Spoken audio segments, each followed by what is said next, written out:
Ça peut faire du bien. C'est pas la méthode la plus pédagogique qui soit, mais ça réveille un bon coup. Mettre une gifle à un élève? Je vous demande pardon. Si vous parlez de l'incident avec les troisièmes autour de la carte de France, j'ai giflé personne. Quel incident avec les troisièmes? Madame Perrault, le père de Nicolas Rousset menace de nous poursuivre en justice parce que vous auriez giflé son fils et que depuis il refuse de venir en cours. Ah, c'est faux. Mais jamais. Non mais, j'ai jamais giflé Nicolas. Je vous le jure, il ment. Excusez-moi. Allô? Oui, j'arrive. Dites-leur que j'aurai juste quelques minutes de retard, s'il vous plaît. Merci. À tout de suite. Monsieur le proviseur, je vous jure que je comprends pas. Je n'ai jamais giflé Nicolas Rousset. Mais qu'est-ce qu'ils me font, eux? Mais c'est n'importe quoi. Mais c'est pas cet escalier qu'ils doivent refaire. Mais c'est l'autre. Mais c'est pas possible. C'est l'autre. L'autre, celui de gauche. À gauche. Mais c'est pas possible. Simon. Allez dire... Simon.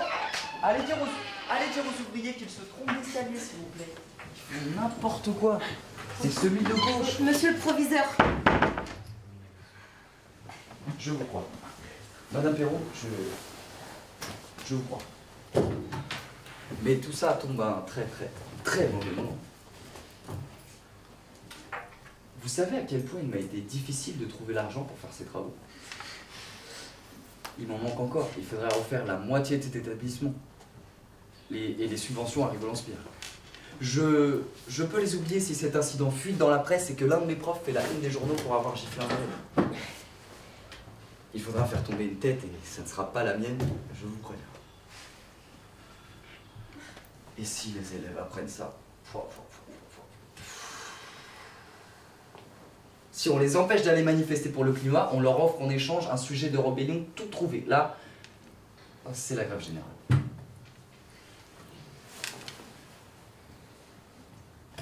Allô? Oui? Je vous avais demandé 5 minutes, oui. Mais puisque je vous dis que je ne cherche pas à faire cette conversation, je vous rappelle tout de suite.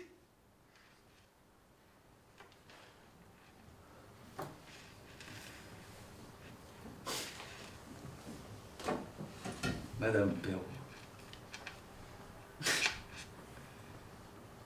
je suis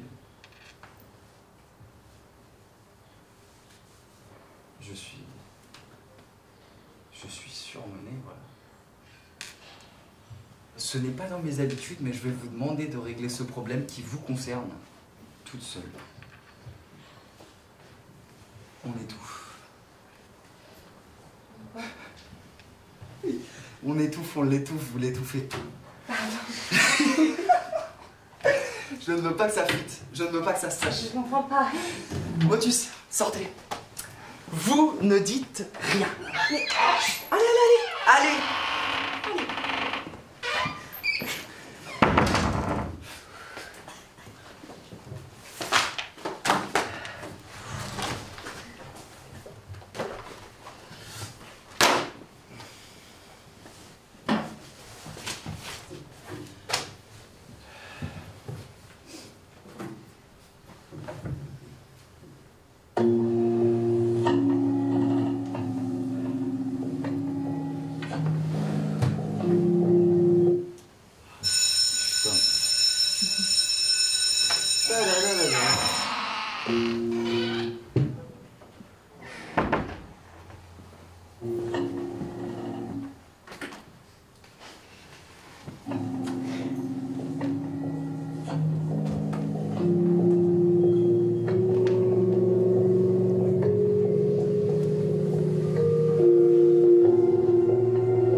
Le soir même, l'élève seul dans sa chambre trouve une coccinelle sur le sol.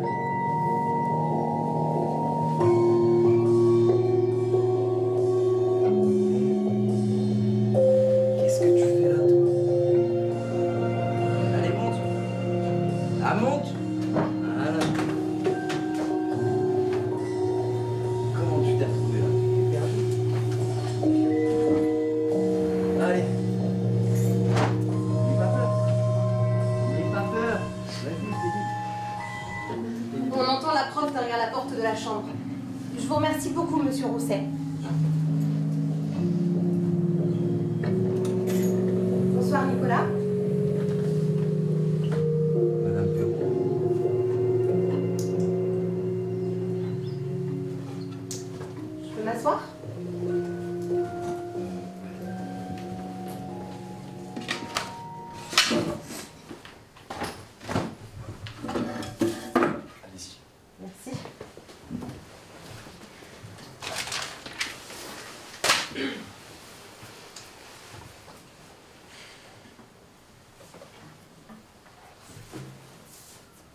Nicolas, c'est sans doute ne pas te rendre service, mais j'ai rien dit de ce qui s'est passé en cours. Que tu m'avais poussé. Ça aurait pu te causer de très très graves problèmes. Ah, vous auriez dû.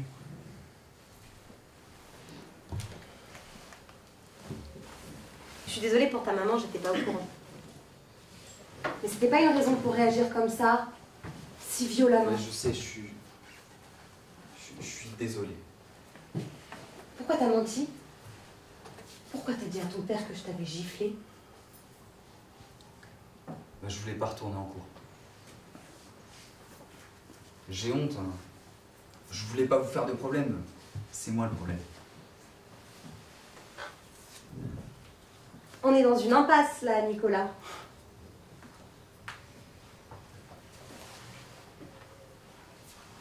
Tu sais quel est le meilleur partenaire du prof?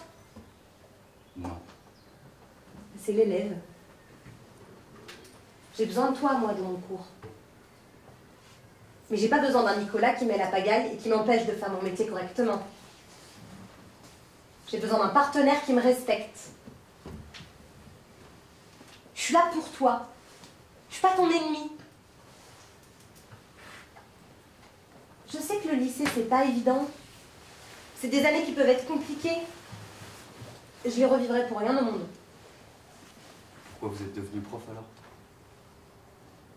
Je sais pas. J'aime ma matière, j'avais envie de la transmettre. Je m'attendais pas à ce que ça soit si difficile. À cause d'élèves comme moi. Pas que. Il y a plein de choses avec lesquelles je suis pas d'accord dans la manière dont on nous demande de vous faire cours. Avec ce qu'on nous demande de vous enseigner. Et avec la place qu'on vous donne à vous, les élèves, dans tout ça. Mais je continue de croire en l'école de la République. À croire qu'elle peut vous permettre de vous émanciper. Qu'elle peut vous permettre de penser par vous-même, de vous rendre autonome, de développer un regard critique sur le monde dans lequel vous vivez. De vous rendre libre. Libre de construire un monde meilleur et un jour une meilleure école. Tu penses peut-être pour l'instant que ça sert à rien ce que je t'enseigne? Non, non, j'aime bien l'histoire. Ah bon? Ouais, enfin, au collège, j'aimais bien quand on parlait de l'Antiquité et des dieux grecs. T'aimes la mythologie? Oui. C'est laquelle ton histoire préférée? Celle d'Orphée. Tu me la racontes? Bah, un jour, Eurydice se fait mordre par un serpent et elle meurt. Orphée décide alors de descendre aux enfers pour aller la chercher. Orphée, il a un don. C'est un excellent musicien, il joue de la lyre. Il arrive à la porte des enfers et là, il y a un chien énorme, à 3 têtes, Cerbère. Sa mission, c'est de laisser rentrer personne dans les enfers. Alors Orphée se met à jouer de sa lyre et Cerbère se calme, il s'endort et laisse passer Orphée. Dans les enfers, Orphée cherche Eurydice. Mais il rencontre Hadès. C'est le dieu des morts. Orphée lui dit qu'il est venu chercher Eurydice et qu'il veut à tout prix la ramener avec lui dans le monde des vivants. Hadès accepte, il lui rend Eurydice et lui dit qu'il peut partir avec elle, mais à une seule condition. C'est que sur le chemin du retour, Eurydice marchera derrière lui, elle le suivra, mais Orphée ne devra jamais se retourner. Alors Orphée repart vers le monde des vivants, et tout le long du chemin, il est content. Il rêve à la vie qu'il va retrouver avec elle. Et juste avant de sortir des enfers, alors qu'il voit la lumière du soleil, il a un doute. Il se retourne pour vérifier si elle est bien derrière lui. Elle était là. Mais Hadès lui avait dit. C'était leur pacte. Et il la perd. Et elle disparaît. Elle disparaît à jamais. C'est une très belle histoire. Merci de me l'avoir racontée. Vous la connaissiez pas? Si. La mort d'Eurydice n'a pas empêché Orphée de continuer d'être un excellent musicien. T'es un garçon sensible, Nicolas. T'as beaucoup à offrir.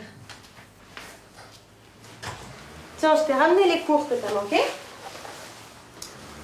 J'ai demandé à tous les élèves de préparer un exposé sur la liberté d'expression cette semaine. J'attends le tien. Je t'attends en cours. Merci. Je vais aller discuter un peu avec ton père, ok? Ok. Madame Perrault, Oui, Nicolas? pourquoi vous êtes si gentille avec moi? Tout le monde mérite une deuxième chance, non? On va prendre un nouveau départ, tous les deux. Vous faites ça pour vous donner bonne conscience? Non. Juste parce que t'as raison. J'ai peur. J'ai pas peur de mourir en faisant mon métier, non. Mais j'ai peur de pas réussir à vous transmettre tout ce que j'aimerais vous transmettre. Bonne soirée, Nicolas. Bonne soirée, Madame Perrault.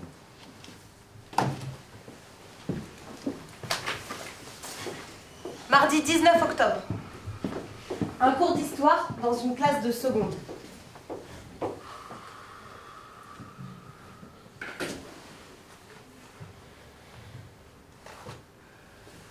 J'ai écrit quelque chose. On t'écoute, Nicolas.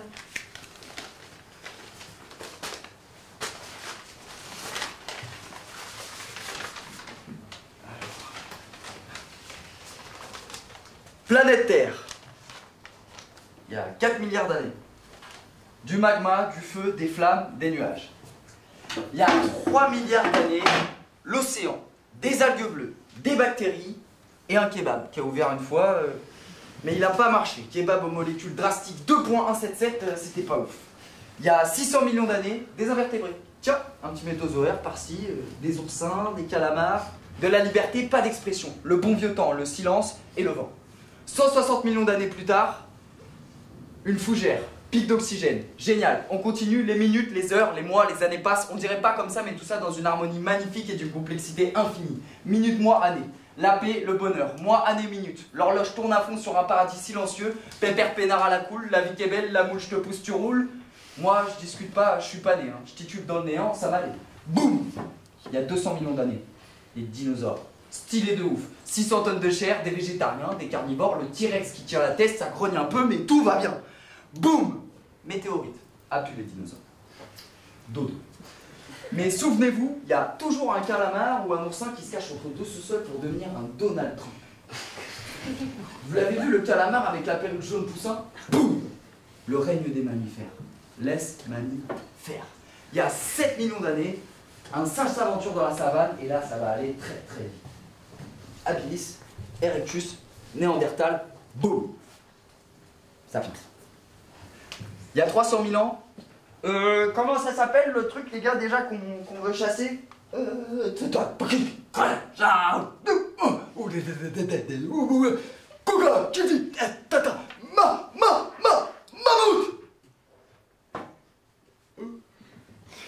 Mammouth. Et là, c'est le drame. Ça va aller encore plus vite. Antiquité, viol, pillage, esclavage, guerre. Moyen-Âge, viol, pillage, esclavage, guerre.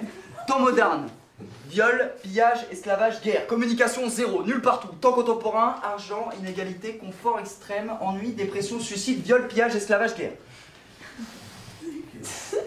Si on ramène l'histoire de notre planète à une échelle de 24 heures, nous, sapiens, nous sommes là depuis une seconde. Nous sommes arrivés il y a seulement une seconde, pas plus, une seconde. Et demain, plus d'animaux, de la frustration comme seul mot d'ordre, liberté, expression. Eh, il n'y a pas un bug là? Il n'y a pas un petit bug là? Ouais, il n'y a pas un bug. Mais c'est comme le calamar sous sa croûte atmosphérique. C'est pas perdu, c'est pas gagné, c'est pas joué. Tout peut encore changer. Être aimé et aimé. Être aimé et aimé. Point. Être aimé et aimé. La parole, dans toute l'histoire des galaxies qui nous environnent, dans toute l'histoire de l'univers, c'était un accident. Je le sais, j'y étais. C'est un Cro-Magnon, il s'appelait Charlie. Il a glissé sur un calamar, et le calamar c'était moi. Et en tombant, il a fait « Oh putain! Oh putain !»